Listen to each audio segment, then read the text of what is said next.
సిద్దిపేట జిల్లా కొండపాక మండలం కుక్కునూరుపల్లి ఎస్ఐ ప్రభాకర్ రెడ్డి ఆత్మహత్య సంచలనం రేపుతోంది. 2012 బ్యాచ్ కు చెందిన ఎస్ఐ ప్రభాకర్ రెడ్డికి ఏడాదిన్నర క్రితం వివాహం జరిగింది.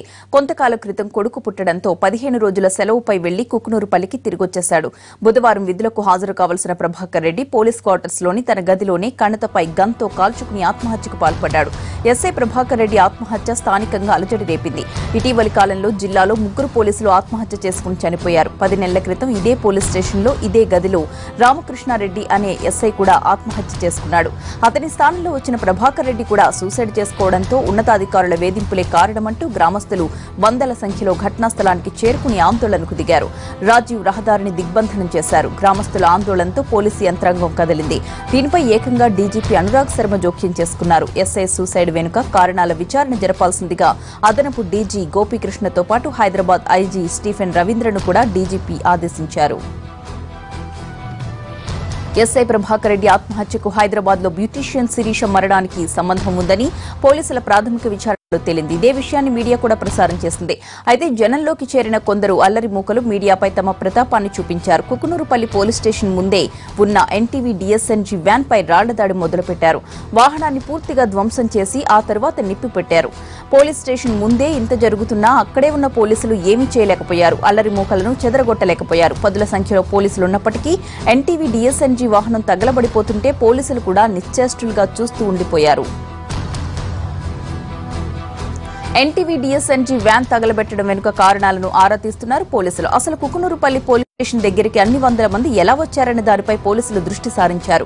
మీడియాపై దాడి వ్యూహాత్మకంగానే జరిగిందా, ముందస్తు పథకం ప్రకారం దాడి చేశారా అనే దానిపై విచారణ చేయిస్తున్నారు. మీడియాపై దాడి ద్వారా తమ ఉనికిని చాటుకోవడానికి అల్లరి మూకలు ప్రయత్నించాయా, అల్లరి మూకలను అసలు రెచ్చగొట్టింది ఎవరు, పిఎస్ దగ్గర గుమికూడిన జనంలో అల్లరి మూకలు చేరుతున్నా స్థానిక పోలీసులు ఎందుకు గుర్తించలేకపోయారు, అన్ని వందల మంది ఎక్కడి నుంచి వచ్చారు అన్న దానిపై పోలీసులు ఆరా తీస్తున్నారు.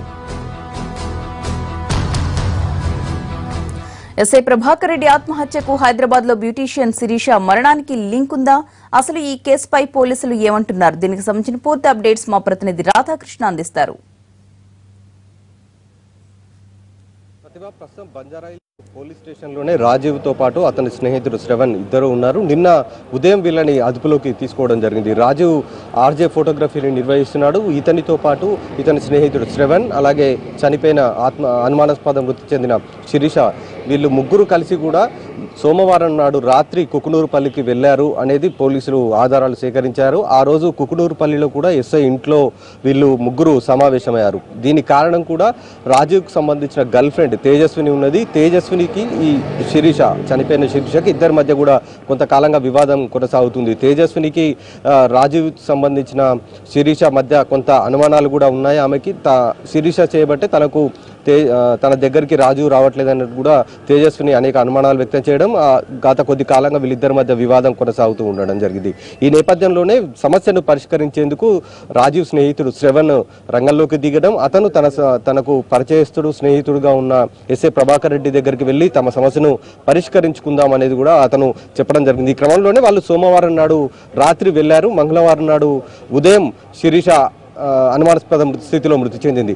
ఆ రాత్రి అసలు ఏం జరిగింది? కుకునూరుపల్లిలో ఎస్ఐ ఇంట్లో శిరీష పైన ఏదైనా అఘాయిత్యానికి పాల్పడ్డారా, లేకపోతే ఆమెను బెదిరింపులకు పాల్పడ్డారా? అసలు శిరీష ఎందుకు ఆత్మహత్య చేసుకోవాల్సి వచ్చింది, లేదా అనుమానాస్పద మృతిలో ఎందుకు ఆమె చనిపోవాల్సి వచ్చింది అనేది ప్రస్తుతం బంజారాహిల్స్ పోలీసులు దర్యాప్తులో వివరాలు సేకరిస్తున్నారు. అలాగే రాజీవ్కు సంబంధించిన సెల్ ఫోన్ రికార్డ్స్ కూడా పూర్తి స్థాయిలో సేకరించారు. అతను ఆ రోజు రాత్రి ఎక్కడెక్కడికి వెళ్ళాడు, అతను ఎవరెవరికి కాల్ చేశారన్న దానికి సంబంధించి కూడా పూర్తి స్థాయిలో ఆధారాలు సేకరిస్తున్నారు. అలాగే రాజీవ్ స్నేహితుడు శ్రవణ్కి సంబంధించిన వివరాలను కూడా సేకరిస్తున్నారు. ప్రస్తుతం వీళ్ళిద్దరూ బంజారాహిల్స్ పోలీసులు అదుపులోనే ఉన్నారు. కాబట్టి ఈ కేసు మొత్తంలో కీలకంగా మారింది వీళ్ళిద్దరూ పూర్తి స్థాయిలో చెప్పగలిగితే అసలు ఆ రోజు రాత్రి, సోమవారం రాత్రి ఏం జరిగింది అనేది చెప్పాల్సిన అవసరం వీళ్ళిద్దరిపైన ఉంది. మరొక వైపు పోలీసులు శిరీషకు సంబంధించిన పోస్ట్మార్టం రిపోర్ట్ వచ్చిన తర్వాత మరిన్ని ఆధారాలు కూడా తెలిసే అవకాశం ఉందని చెప్తున్నారు. ఎందుకంటే ఆమె మెడపైన గాయం ఉంది, అంటే ఆమె ఆత్మహత్య చేసుకుందని రాజు చెప్తున్నాడు కాబట్టి తాడుతోటి వేసుకున్నట్లుగా ఉంది అనేది ఒకవైపు చెప్పడం జరిగింది. అలాగే పెదము పైన ఒక గాయం ఉంది అనేది కూడా ఇన్స్పెక్టర్ చెప్పడం జరిగింది. ఆ పెదవు పైన గాయం ఏ విధంగా వచ్చింది, ఆమె పైన ఏదైనా అఘాయిత్యానికి పాల్పడ్డారా అనేది పోస్ట్మార్టం రిపోర్టులో రానుంది. పోస్ట్మార్టం రిపోర్టు వచ్చిన తర్వాత మరింత దర్యాప్తు ముందుకు సాగే అవకాశం ఉంది. ప్రస్తుతం వీళ్ళిద్దరూ పోలీసుల అదుపులోనే ఉన్నారు. వీళ్ళిద్దరిని సాక్షులుగా ఉంచుతారా లేకపోతే ఆత్మహత్యకు ప్రేరేపించే విధంగా వీళ్ళు ప్రయత్నించారా అన్న దానిపై కేసు దర్యాప్తు కొనసాగుతుంది. కాబట్టి ఈరోజు ఈ కేసులో కొంత కీలక సమాచారం కూడా వచ్చే అవకాశం ఉంది. వీళ్ళిద్దరికి సంబంధించిన పాత్ర ఏ విధంగా ఉందనేది కూడా బంజారాహిల్స్ పోలీసులు తేల్చే పనిలో ఉన్నారు ప్రస్తుతం. ప్రతిభ అయితే రాధాకృష్ణ తేజస్విని విచారణ ఏదైనా చేశారా పోలీసులు? ఇప్పటి వరకు ఇంకా తేజస్విని మాత్రం అదుపులోకి తీసుకోలేదు. ఆమె తోటి మాట్లాడము అంతేగాని ఇంకా ఆమెను అదుపులోకి తీసుకోవాల్సి ఉంది అనేది కూడా బంజారాహిల్స్ పోలీసులు చెప్తున్నారు. 15 రోజుల క్రితం బంజారాహిల్స్ డయల్ 100కి తేజస్విని ఫోన్ చేసింది. ఆ రోజు రాజీవ్ తర్వాత అతని స్నేహితుడు శ్రవణ్ శిరీషల పైన ఆమె డయల్ 100కి కంప్లైంట్ కూడా చేసింది. ఆ తర్వాత రాజీవ్ స్వయంగా పోలీస్ స్టేషన్కు వచ్చి తానే సమస్యను పరిష్కరించుకుంటామంటూ కూడా కేసు నమోదు కాకుండా ఉండేలాగా అతను ఆ రోజు ప్రయత్నం కూడా చేయడం జరిగింది. దీంతో బంజారాహిల్స్ పోలీసులు కూడా వాళ్ళని పంపించి వేయడం జరిగింది. ఆ తర్వాత ఇంత దారుణ సంఘటన జరిగింది. అసలు తేజస్వినికి శిరీషకి ఎందుకు వివాదం ఉంది? కేవలం రాజీవ్ తన దగ్గర రావట్లేదు అన్నది ఒకటే కారణమా లేకపోతే మరేదైనా కారణం ఉందా అన్న యాంగిల్లో కూడా ఆమెను ప్రశ్నించే అవకాశం ఉంది. ఇవాళ తేజస్విని అదుపులోకి తీసుకునే అవకాశం కనబడుతుంది. ప్రతిభ అయితే రాధాకృష్ణ శిరీష ఎక్కడైతే మృతి చెందిందో ఆ అపార్ట్మెంట్ దగ్గర సీసీటీవీ ఫుటేజ్ లో సేకరించారా పోలీసులు? అక్కడ ఉన్న చుట్టుపక్కల ఫ్లాట్ లోని వాళ్ళు ఏం చెప్తున్నారు వాళ్ళ రిలేషన్ కి సంబంధించి? ప్రతిభ ఇక్కడ ఆమెకు సంబంధించిన శిరీషకు సంబంధించిన వ్యక్తులు కేవలం భర్త సతీష్ చంద్ర ఒక్కడే ఉన్నాడు. వీళ్ళ ఫ్యామిలీ మొత్తం కూడా విజయవాడలో ఉంటుంది. అలాగే సతీష్ చంద్రకు సంబంధించిన ఫ్యామిలీ కూడా పశ్చిమ గోదావరిలో ఉంటుంది. వీళ్ళు 2007లో ఇక్కడికి రావడం జరిగింది. వచ్చిన తర్వాత అతను ఒక ప్రైవేట్ హాస్టల్లో కుక్గా సతీష్ చంద్ర పనిచేస్తుండగా శిరీష బ్యూటీషియన్ కోర్సు పూర్తి చేసిన తర్వాత రాజీవ్ దగ్గర బ్యూటీషియన్గా చేరింది. అక్కడే ఆమె గత కొద్ది కాలంగా ఇటు బ్యూటీషియన్ గాను అటు హెచ్ఆర్ గాను రెండు ఆమె పనిచేస్తూ రావడం జరిగింది. ఈ క్రమంలోనే వాళ్ళ ఇద్దరి మధ్య సన్నిహితంగా ఉండడం కూడా జరిగింది. ప్రస్తుతానికి ఆ అపార్ట్మెంట్లో ఎక్కడైతే ప్రస్తుతం ఆర్జే ఫోటోగ్రఫీ కొనసాగుతుందో ఫిలిం నగర్లోని రాక్ సైడ్ అపార్ట్మెంట్లోని ప్లాట్ నెంబర్ 202లో కొనసాగుతుంది. ఇక్కడ ఈ అపార్ట్మెంట్లో అన్ని కూడా కార్యాలయాలు ఎక్కువగా ఉన్నాయి. ఒక కార్యాలయానికి సంబంధం లేకుండా ఉన్న పరిస్థితి కూడా ఉంది. అక్కడికి వెళ్ళినప్పుడు కూడా అపార్ట్మెంట్లో సుమారు 4 అంతస్తుల అపార్ట్మెంట్లో ఉన్న దాంట్లో ఒకే ఒక కార్యాలయం ప్రస్తుతం కొనసాగుతుంది. మిగతా ఆర్జే ఫోటోగ్రఫీకి పోలీసులు తాళం వేశారు. సీసీ కెమెరా ఫుటేజ్ ఉంది. ఆ రోజు వాళ్ళు సోమవారం నాడు రాత్రి బయటికి ఎన్నిటికి వెళ్లారు, తెల్లవారుజామున 3 గంటల ప్రాంతంలో వాళ్ళు వచ్చినట్టుగా చెప్తున్నారు. కాబట్టి దానికి సంబంధించిన సీసీ ఫుటేజ్ సంబంధించిన DVRని మొత్తం కూడా బంజారాహిల్స్ పోలీసులు సీజ్ చేశారు. నిన్న రాత్రి పోలీస్ స్టేషన్కి తీసుకొని రావడం జరిగింది. వాళ్ళు ఇవాళ దాన్ని పూర్తిగా సెర్చ్ చేసిన తర్వాత ఆ రోజు సోమవారం నాడు రాత్రి ఎన్నిటికి వీళ్ళు ముగ్గురు కలిసి బయలుదేరారు ఆర్జే ఫోటోగ్రఫీ నుండి. ఆ తర్వాత తిరిగి ఎన్నిటికి వచ్చారు. అతను పోలీసులు చెప్తున్న దాంట్లో రాజీవ్ మాత్రం మంగళవారం నాడు తెల్లవారుజామున 3:40 ప్రాంతంలో తాము అపార్ట్మెంట్కి వచ్చాము, శ్రవణ్ని పంపించి వేసేందుకు తాను కారు దగ్గర కిందికి వచ్చాను, ఈ సమయంలో శిరీష హ్యాంగ్ చేసుకుంది అనేది రాజీవ్ తన వర్షాన్ని పోలీసులకు చెప్పడం జరిగింది. ఇది ఎంతవరకు నిజం అనేది కూడా సీసీ కెమెరాలో పూర్తి స్థాయిలో రికార్డ్ అయ్యే అవకాశం కనబడుతుంది. ఒకవేళ వీళ్ళు ముగ్గురు కాకుండా మరొక వ్యక్తి కనుక ఎవరైనా ఉన్నారన్న కోణంలో కూడా ప్రస్తుతం సీసీ కెమెరా విజువల్స్ ఆధారంగా దర్యాప్తు కూడా కొనసాగుతుంది.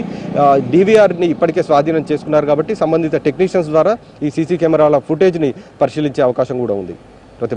రాధాకృష్ణ శిరీష ఫ్యామిలీ ఇక్కడ హైదరాబాద్ లో నివాసం ఉండడం లేదు అని చెప్తున్నారు. మరి ఆమె ఇక్కడ ఎక్కడ నివాసం ఉంటుంది? రాజీవ్తోనే కలిసి ఉంటుందా? ఆమె భర్త సతీష్ చంద్రతో కలిసి ఆమె యూసఫ్గూడలోని ఏ బ్లాక్లో ఉన్న ఒక ఇంట్లో ఆమె అద్దెకు ఉంటుంది. 2004లో వీళ్ళ పెళ్ళైన తర్వాత వాళ్ళు హైదరాబాద్కు వచ్చారు. అప్పటి నుండి కూడా యూసఫ్గూడలోనే వాళ్ళు ఆ ఏ బ్లాక్లో ఉన్న ఇంట్లోనే ఉంటున్నారు. సతీష్ చంద్ర ప్రైవేట్ హాస్టల్లో ఉద్యోగము, ఆ తర్వాత ఈమె బ్యూటీషియన్గా పనిచేయడం. వీళ్ళిద్దరికీ ఒక పాప కూడా ఉంది. వీళ్ళు ఉద్యోగరీత్యా ఇక్కడికి వచ్చి యూసఫ్గూడలో బతుకుతున్నారు. నిన్న సంఘటన జరిగిన తర్వాత శిరీష తల్లి కూడా అనేక అనుమానాలు కూడా వ్యక్తం చేయడం జరిగింది. ఈ సంఘటనలో తన కూతురు ఆత్మహత్య చేసుకునేంత పిరికేది కాదు, బ్యూటీషియన్ కోర్సు చేసి కుటుంబాన్ని పోషిస్తుంది. ఒకవైపు భర్త పనిచేస్తున్నాడు, మరొక వైపు తన కూతురు కూడా పనిచేస్తుంది. కాబట్టి ఆమె ఆత్మహత్య చేసుకునేంత పిరికేది కాదు. ఆమె మొదటి నుండి కూడా అనుమానాలు కూడా వ్యక్తం చేయడం జరిగింది. రాజీవ్తో పాటు అతని స్నేహితుడు శ్రవణ్ అలాగే తేజస్విని వీళ్ళు ముగ్గురు కలిసే తన కూతురుని హత్య చేసి ఆత్మహత్యగా చిత్రీకరించి ఉంటారు అనేది కూడా ఆమె నిన్న అనుమానం కూడా వ్యక్తం చేయడం జరిగింది. భర్త సతీష్ చంద్ర కూడా అదే విషయాన్ని పోలీసులకు చెప్పడం జరిగింది. తను ఇచ్చిన ఫిర్యాదులో కూడా తన భార్య ఆత్మహత్య చేసుకోలేదు, నాకు అనేక అనుమానాలు ఉన్నాయి, రాత్రి అంటే సోమవారం నాడు 8:40 ప్రాంతంలో నాకు ఫోన్ చేసింది, ఆ రోజు రాత్రి ఆలస్యంగా వస్తానని చెప్పింది అనేసి కూడా పోలీసులకు చెప్పారు. బ్యూటిషియన్ కాబట్టి అనేక ఫంక్షన్స్ కి వెళ్ళినప్పుడు వీళ్ళకు రాత్రి ఆలస్యం కావడం, ఆ తర్వాత తెల్లవారి ఇంటికి రావడం అనేది ఎక్కువగా చేస్తూ ఉండేది శీర్ష. అందులో భాగంగానే సోమవారం నాడు రాత్రి కాల్ చేసినప్పుడు కూడా ఏదైనా ఫంక్షన్ కి వెళ్ళి ఉండొచ్చు, తన విధి నిర్వహణలో బాగా వెళ్ళి ఉండొచ్చు, మార్నింగ్ వరకు వస్తుంది కదా అని కూడా అనుకోవడం జరిగింది. కానీ తెల్లారిన తర్వాత బంజారాహిల్స్ పోలీసులు ఫోన్ చేయడం, సతీష్ చంద్ర అప్పటికే హాస్టల్కి వెళ్ళడం, తిరిగి వచ్చేసరికి ఆమె ఆర్జే ఫోటోగ్రఫీలో విగిత జీవిగా పడి ఉండడం, దీంతో ఆయనకు అనేక అనుమానాలు ఉన్నాయని కూడా పోలీసులకు ఇచ్చిన ఫిర్యాదులో పేర్కొనడం జరిగింది. అతను ఇచ్చిన ఫిర్యాదు మేరకే బంజారాహిల్స్ పోలీసులు అనుమానాస్పద మృతి కింద కేసు నమోదు చేసి ప్రస్తుతం దర్యాప్తు చేస్తున్నారు. ప్రతిభ రైట్, ఫైనల్ గా పోస్ట్ మార్టం రిపోర్ట్ ఎన్ని గంటలకు వచ్చే అవకాశం ఉంది రాధాకృష్ణ ఈ రోజు? పోస్ట్ మార్టం రిపోర్టు అనేది ప్రాథమికంగా ఇవాళ వచ్చే అవకాశం కనబడుతుంది. పూర్తి స్థాయిలో రిపోర్టు మాత్రం రావడానికి 15 రోజుల సమయం పడుతుంది. కానీ ప్రాథమికంగా అసలు ఆమె పైన ఒంటిపైన ఎక్కడెక్కడ గాయాలున్నాయి, ఆమె పైన ఏమైనా లైంగిక దాడి జరిగిందా, లేకపోతే ఆమెని ఫోర్స్గా హత్య చేసి ఆత్మహత్యగా చిత్రీకరించారా అనేది పూర్తి స్థాయిలో ఈ పోస్ట్ మార్టం రిపోర్టే తేల్చనుంది. దీనికి సంబంధించి ఇవాళ ప్రాథమికంగా పోస్ట్ మార్టం నిర్వహించిన వైద్యులు ఇవాళ రిపోర్టు కూడా ఇవ్వనున్నారు.